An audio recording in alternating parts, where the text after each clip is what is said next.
नमस्कार, मैं अमित कश्यप और आप देख रहे हैं हंगामा टाइम्स। तमाम उत्तर प्रदेश की बड़ी खबरों को देखने के लिए अब वन स्टॉप हंगामा टाइम्स को सब्सक्राइब करें, बेल आइकन दबा लें ताकि सबसे पहले ताज़ा अपडेट पहुंचे आपके पास। ये बताइए कि जिस तरीके से सीएम योगी आदित्यनाथ ने प्रखर हिंदुओं को इस उपचुनाव विधानसभा में आगे आने के लिए बात कही है, क्या कहना है उसका? हिंदुओं को आगे आने की बात जिस तरीके से माननीय मुख्यमंत्री आदित्यनाथ योगी जी ने कहा है कि प्रखर हिंदुओं की बात उपचुनाव में लाभ मिलेगा, जिस तरीके से कांवड़ यात्रा को जोड़ रहे हैं, हिंदुत्व की बात को जोड़ रहे हैं। हिंदू धर्म की आस्था कांवड़ है और वहीं जिस तरीके से मैं देख रहा हूं कि हिंदू धर्म की आस्था के कार्यक्रमों में जिस तरीके से यहीं अभी आपको अवगत करा दें, अवध शिल्प ग्राम के पास लखनऊ में ही एक भागवत कथा होनी थी, लेकिन वहां पर काफी भीड़ होनी थी और हिंदुत्व जिस तरीके से हिंदू अपने धर्म के प्रति आस्था रखता है, भागवत कांवड़ ये सब कार्यक्रम करता है।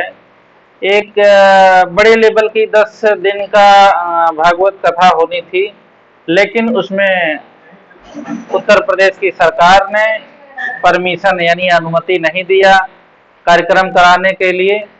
जिस तरीके से यदि हिंदुत्व के धर्म पर चोट पहुंचेगी, कार्यक्रमों के लिए परमिशन नहीं मिलेगी, तो हिंदू कैसे एकत्रित होगा।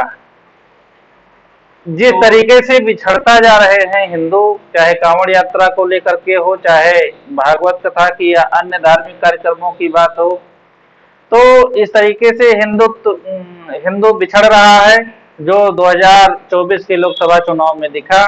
अगर इसी तरीके से हिंदुत्व के धार्मिक आस्था पर चोट पहुंचती रहेगी तो लगातार यह बिखराव होता रहेगा।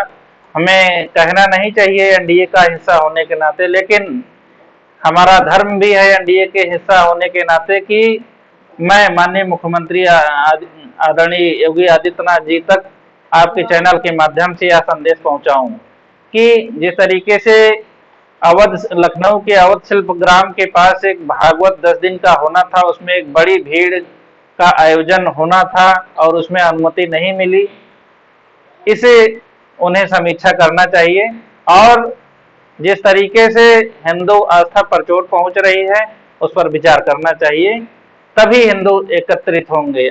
इसी के साथ मैं आपको अवगत भी कराना चाहता हूं कि पुलिस प्रशासन अपने मनमानी ढंग से काम कर रहे हैं और जिससे वह पैसा पाते हैं उन्हीं का काम करते हैं, जिससे नहीं पाते हैं वह काम नहीं करते हैं।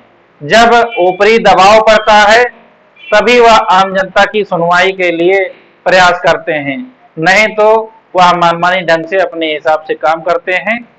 इस तरीके से हमने अभी 2 दिन पहले एक एफआईआर छोटा सा 323 का मामला दर्ज होना था फतेहपुर में, हमारे संज्ञान में आया, हमें फोन करना पड़ा कप्तान साहब को, तब जाके यह मामला दर्ज हुआ।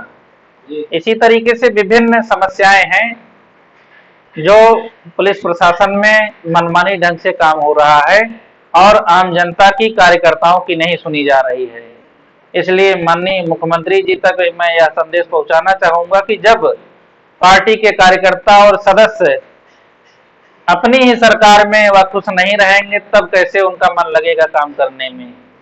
इसी तरीके से जिस तरीके से 2024 के चुनाव में बिखराव देखने को मिला, इसी तरीके से आगे भी डर और भय बना रहेगा कि अगर इस पर अंकुश नहीं लगाया गया तो बिखराव लगातार होता रह जा सकता है। तो अखिलेश जी ये बताइए कि जिस तरह से इसको चुनाव, विधानसभा चुनाव में देखा जा रहा, कहीं ना कहीं पार्टी को फायदा भी होगा, लेकिन आप एक जिस तरह से हिंदू कार्यक्रमों की अनुमति नहीं मिल रही है योगी सरकार में, इस तरह की बात कहना चाहिए। बिल्कुल, अभी जो अवगत कराया और आपके चैनल के माध्यम से माननीय मुख्यमंत्री जी को अवगत कराना चाहता हूं कि ऐसे मामलों में ध्यान दें। अगर प्रखर हिंदुत्व का एक संदेश देना है देश को, तो इसके लिए हिंदू की आस्था को चोट न पहुंचे।